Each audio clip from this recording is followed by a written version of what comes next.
Claudio Ranieri becomes latest victim of Watford's extreme short-termism. Claudio Ranieri was always doomed to failure at Watford. The 70-year-old has been sacked after a shambolic run that generated just 1 point in 8 Premier League games and culminated in the embarrassing 3-0 defeat by Norwich City on Friday night. When the floodlights failed at Vicarage Road with Watford trailing to their relegation rivals, it was already clear. The lights were going out for Ranieri. The Italian was in charge for just 13 league games. He is well liked and respected across the sport, but he was just about the worst appointment that Gino Pazzo, the club's owner, could have made.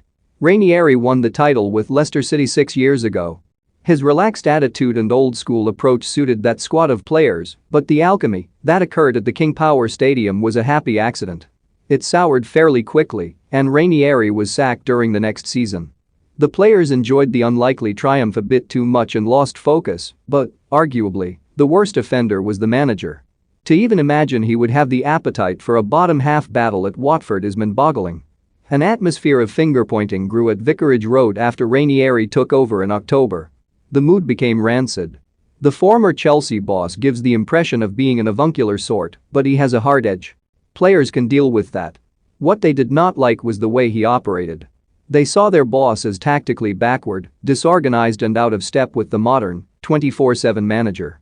The squad disruption and glut of postponements caused by COVID have not helped matters, but the patterns that led to the sacking were established well before the latest wave of the pandemic. Ranieri deserves a proportion of the blame for the team's headlong fall towards the drop. Pazzo bears much more responsibility. In the decade of the family's ownership, the club have appointed 14 permanent managers. The chaos theory of football is at work in Hertfordshire and has delivered 2 promotions and 5 seasons in the top flight. There is little logic at work, though.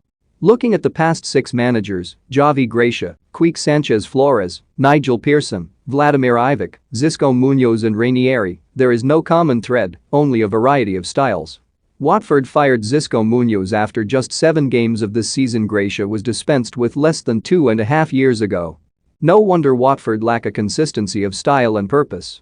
The rationale for employing managers appears to be based on knee-jerk reactions rather than considered thought.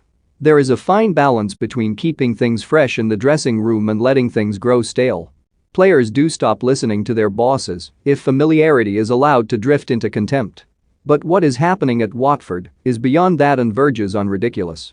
It is taking short-termism to the extreme. The moment of failure is not when a manager is dismissed. It is when the wrong man is appointed. Even the most perfunctory due diligence should have told Pazzo that Ranieri was a bad fit for the club. And it is not just Watford. Even Rafa Benitez's biggest supporters could see that Everton was nothing more than a black hole for the Spaniard. Eddie Howe has plenty of merits but is far from the perfect candidate to lead Newcastle United's relegation dogfight. Daniel Levy's decision to engage Jose Mourinho at Tottenham Hotspur was an act of madness. Premier League clubs like to portray themselves as well-run organizations, but too many appointments are doomed to failure from the moment of the new manager's announcement. Watford are the worst offenders. By far. It was over for Ranieri before it even started.